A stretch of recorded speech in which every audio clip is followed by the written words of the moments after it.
And so can you maybe expound on that a little bit? So for those, folks we're working with who may be thinking that, to help them understand, no, wait a minute. Now, there is a way that you might be able to, at the end of the year, net, have been able to afford that, whatever that number is. One of the scenarios is, you're paying $2,500 in rent, but then everything put together in purchasing a new home might be $3,500.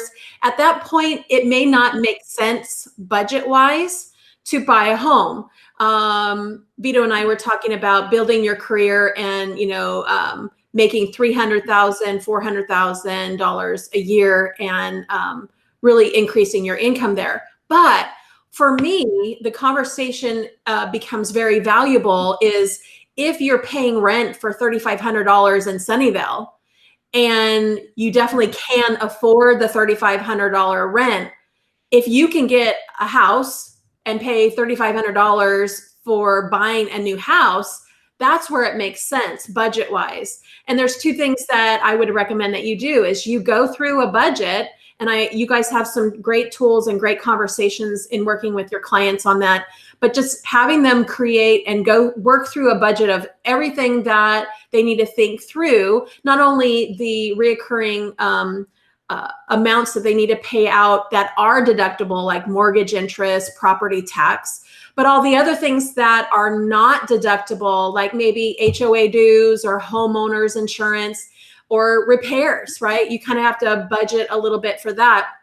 But if it makes sense that they have the cash flow to go from being a renter to being a homeowner, it just makes sense. Mm-hmm. The thing is that you want to be aware of is if you're taking that $3,500 of rent payment, converting it to partial deductible payments for mortgage interest, property tax, what does that look like on the tax return? That's when we sit down in like a Zoom call like here, where we put in year-to-date numbers, project taxes through the end of the year, and make assumptions of paying a mortgage interest and property tax. And what does that look like? Now, it could give them $2,000 more of a refund than they had by just renting, or it could be a little bit more. It just depends on the mortgage interest amount, the property tax that they're paying. So for me, it's all about making sure there's no surprises, thinking I'm going to get back $20,000 because I'm paying $20,000 in mortgage interest. It's not a dollar for dollar deduction. It's a reduction of your taxable income. If you make $100,000 a year and your writable deductions are 25, then you report $75,000 as income and you pay income tax on that $75,000. Correct. Good boy, Vito. You passed the class. See, even crayon eaters know how to do math. Yeah. All right. So when you go to the deductions, you can write off every year your mortgage interest, correct? Yes. And then your property tax. Yes, fully. And we were kind of talking about that before Dan so eloquently decided to show up. Oh, this is going to be a tough video. Yes, it is. Yeah. With all the ad valorem taxes, when you go in, you say, hey, Joe, you bought this house for $1 million. Your assessed value is $1 million. I can write off 0.79% of that, which is $7,900, right? Whatever the exact figures you come up with.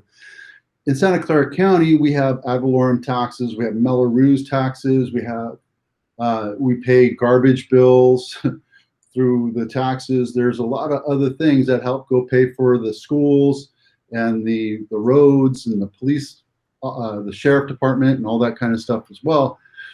Those ad valorem taxes we cannot write off. Is that correct? Oh, you're asking a question. I am asking, yes. So I want to be vulnerable and say, I don't know if those are included. What we do is we go online and look at the unsecured property tax bill, look up your parcel number, look at your address, and what you paid on there is deductible. So I don't know how they show those other taxes, but that's what we grab along with the mortgage interest statement. Sometimes you pay your property tax like in an escrow account. So it will say the property tax total there. We grab that total on the 1098 tax form, plug it into the tax return, and that is what is deductible. So if all those taxes, Vito, are in, in that lump sum, then yes, it is deductible. Okay.